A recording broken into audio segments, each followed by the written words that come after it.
guys, this is Dr. Hub. Today we'll look at the odds ratio. So under odds ratio, we need to know that it is a measure of the strength.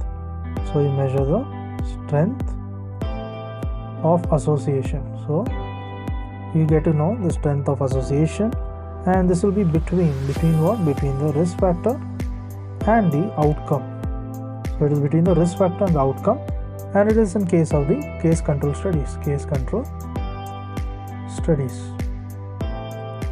So what is the odds ratio? It can be arrived at from the case control studies. So it is arrived from the case control studies, and it is also known as the cross product ratio. It is known as the cross product ratio. So it is, in short, it is aka, that is also known as.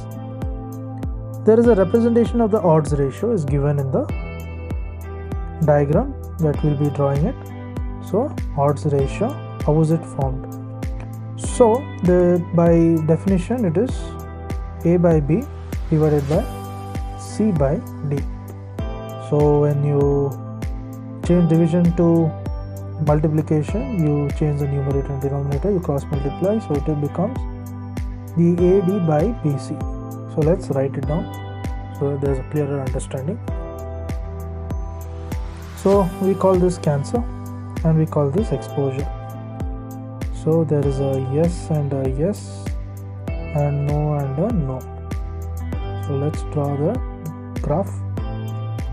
So here it is yes and yes is A, yes and no is B, yes and no is C, and no is D. So yes and yes is A, no and no is D. So with this we do the calculation, that is A by B divided by C by D. So by doing this we get AD by BC.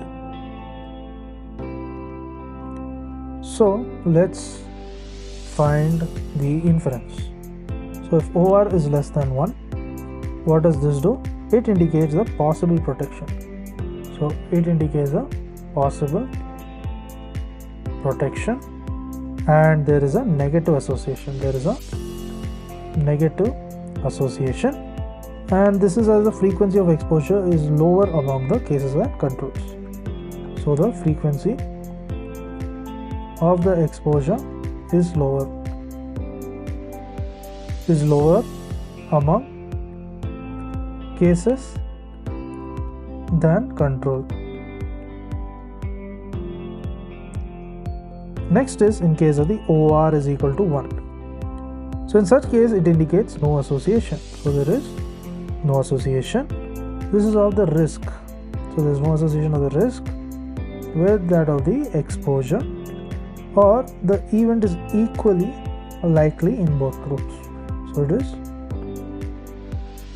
equally likely in both groups. Lastly, we look at OR greater than 1.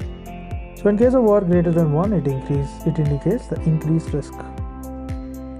So this increased risk, that is the positive association, and this is as the frequency of exposure is great among the cases than controls. So the frequency of the exposure, this is greater among the cases than controls. So it's greater among the cases than the control, greater in the case than the control. So this was all about the odds ratio. To learn and grow daily like this, please do subscribe.